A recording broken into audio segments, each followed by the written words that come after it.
From chronic pain to sports injuries, get Asia's leading joint care under one roof. Your journey to mobility starts at Sunshine Bone and Joint Institute by KIMS Sunshine Hospital, Gachibowli or Begumpe. Book your consultation today.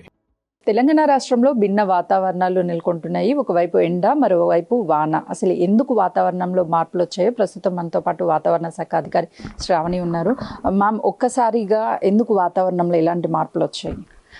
దాదాపుగా మనకి మార్చి 21 తేదీ నుంచి దాటిన తర్వాత నుండి మనకి కొద్దిగా సూర్యుడు మనకి నార్దర్న్ హెమిస్ఫియర్లోకి ఎంటర్ అయిన తర్వాత నుంచి కూడా ఫుల్ డే అయిన తర్వాత మనకి కొద్దిగా వాతావరణంలో మార్పులు అనేవి చోటు చేసుకుంటాయి. ముఖ్యంగా మనకి తెలంగాణ అనేది సెంట్రల్ డెక్కన్ ప్లాట్యూ రీజియన్లో చూసుకున్నట్లయితే ఉష్ణోగ్రతలు పెరగడంతో పాటుగా మనకి అక్కడక్కడ ఉరుములు మెరుపులతో కూడిన వర్షపాతం నమోదయ్యే అవకాశం అయితే ఉంటుంది. ప్రస్తుతానికి చూసుకున్నట్లయితే సినాప్టిక్ కండిషన్స్ చూసుకున్నట్లయితే మనకి ఒక ద్రోణి అనేది కొనసాగుతుంది. దాదాపుగా ఒడిస్సా, ఛత్తీస్గఢ్ మరియు తెలంగాణ మీదుగా ఇంటీరియర్ కర్ణాటక నుంచి దక్షిణ తమిళనాడు వరకు కూడా ఒక ద్రోణి కొనసాగుతూ ఉంది. అలాగే దక్షిణ రాయలసీమ మీద కూడా ఒక ఉపరితల ఆవర్తనం కూడా కొనసాగుతుంది. ఈ పరిస్థితుల వల్ల, ఈ వాతావరణ పరిస్థితుల వల్ల ప్రస్తుతానికి మనకి తెలంగాణ రాష్ట్రంలో అక్కడక్కడ మనకి చెదురుమదురుగా 1-2 చోట్ల మనకి ఉరుములు మెరుపులతో కూడిన వర్షపాతం నమోదయ్యే అవకాశం ఉంది. ముఖ్యంగా ఉరుములు మెరుపులతో పాటుగా ఈదురుగాలులు మనకి గంటకి 40 నుంచి 50 కిలోమీటర్ల వేగంతో వీచే అవకాశం ఉందన్నమాట. ఎల్లో అండ్ అదేవిధంగా ఆరెంజ్ అలర్ట్ ఏమైనా జారీ చేశారా? ఏ జిల్లాలకు చేశారు? ప్రస్తుతానికి ఈ ఉరుములు మెరుపులతో కూడిన వర్షపాత కారణంగా కొన్ని జిల్లాలకి ఎల్లో అలర్ట్ అయితే కంటిన్యూ చేయడం జరుగుతుంది. ముఖ్యంగా దక్షిణ తెలంగాణ జిల్లాల మీద దీని ఎక్కువగా ప్రభావం ఉండే అవకాశం ఉంది. ఎందుకంటే రాయలసీమ మీద ఉన్న ఉపరితల ఆవర్తనంతో పాటుగా ఈ తెలంగాణ మీద ఉన్న ద్రోణి ప్రభావంతో పాటుగా మనకి దక్షిణ తెలంగాణ జిల్లాలైన మహబూబ్ నగర్, నారాయణపేట, జోగులాంబ, గద్వాల్, అలాగే ఈ నాగర్ కర్నూల్, దీంతో పాటుగా నల్గొండ, సూర్యాపేట, మనకి ఉత్తరాదిలో కొద్దిగా నిజామాబాద్, మెదక్, సంగారెడ్డి పరిసర ప్రాంతాల్లో అక్కడక్కడ 1-2 చోట్ల ఉరుములు మెరుపులతో పాటుగా ఈదురుగాలులు గంటకి 40 నుంచి 50 కిలోమీటర్ల వేగంతో వీచే అవకాశం ఉందన్నమాట. గత ఏడాదితో పోలిస్తే ఈసారి ఎండల ప్రభావం ఎలా ఉంది రాష్ట్రం?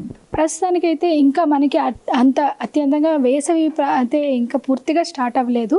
ప్రస్తుతానికి మనకు ఉష్ణోగ్రతలు చూసుకున్నట్లయితే సాధారణంగా నమోదవుతున్నాయి. సాధారణంగా అక్కడక్కడ 1 డిగ్రీకి కూడా తక్కువగా నమోదవుతున్నాయి. రాష్ట్రం మొత్తం మీదుగా గత 24 గంటల్లో చూసుకున్నట్లయితే అత్యధికంగా మనకి ఆదిలాబాద్ జిల్లాలో 39.8 డిగ్రీల ఉష్ణోగ్రత నమోదవడం జరిగింది. మనకి అత్యల్పంగా చూసుకున్నట్లయితే మనకి కొన్ని జిల్లాలు ఈశాన్య తెలంగాణ జిల్లాలో 38 నుంచి 37 డిగ్రీల మేర ఉష్ణోగ్రత నమోదవడం అయితే జరిగింది. అయితే వచ్చే 5 రోజులు కూడా అక్కడక్కడ వర్ష ప్రభావ సూచన వల్ల ఈ 5 రోజులు కూడా ఇదే విధంగా ఉష్ణోగ్రత నమోదయ్యే అవకాశం అయితే కనిపిస్తుంది. పర్టికులర్గా హైదరాబాద్లో చాలా వరకు ఉష్ణోగ్రతలు ఎక్కువగా ఉంటూ ఉంటాయి. ఈసారి రానున్నటువంటి 5 రోజుల పాటు ఉష్ణోగ్రతలు ఏ విధంగా ఉండవు? అంటే మనకి ఇప్పుడు ప్రస్తుతానికి 37 నుంచి 38 డిగ్రీల మేర, అంటే 36 నుంచి 38 డిగ్రీల మేర ఉష్ణోగ్రత నమోదయ్యే అవకాశం ఉంది హైదరాబాద్ పరిసర ప్రాంతాల్లో.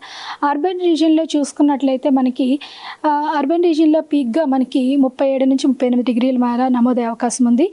మనకి రేపు కొద్దిగా ఈ పశ్చిమ జిహెచ్ఎంసీ పరిసర ప్రాంతాల నుంచి కొద్దిగా ఉరుములు మెరుపులతో కూడిన వర్షపాతం నమోదయ్యే అవకాశం ఉంది. అలాగే మేఘావృతమైన వాతావరణం కూడా ఉండే అవకాశం ఉంది.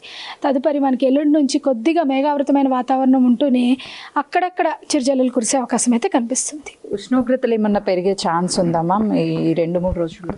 ప్రస్తుతానికైతే ఉష్ణోగ్రతలు సాధారణంగానే నమోదవుతాయి. మనకి ఈ వారం అంటే ఏప్రిల్ 2వ వారం నుంచి క్రమేపీనా పెరిగే అవకాశం అయితే కనిపిస్తుంది. అయితే రానున్నటువంటి 3 రోజుల్లో ఒకవైపు కొన్ని జిల్లాలకి ఎల్లో అలర్ట్ని జారీ చేశారు. చిరుపాటి వానలు పడేటువంటి అవకాశం ఉంటుంది. ఏప్రిల్ 2వ వారం నుంచి ఎండల ఉష్ణోగ్రత ఎక్కువగా పెరిగే అవకాశం ఉంటుంది అని కూడా వాతావరణ శాఖ అధికారి శ్రావణి చెప్తున్నారు. కెమెరామెన్ శంకర్తో సుజాత, వాతావరణ శాఖ. For more videos like this, subscribe Big TV channel.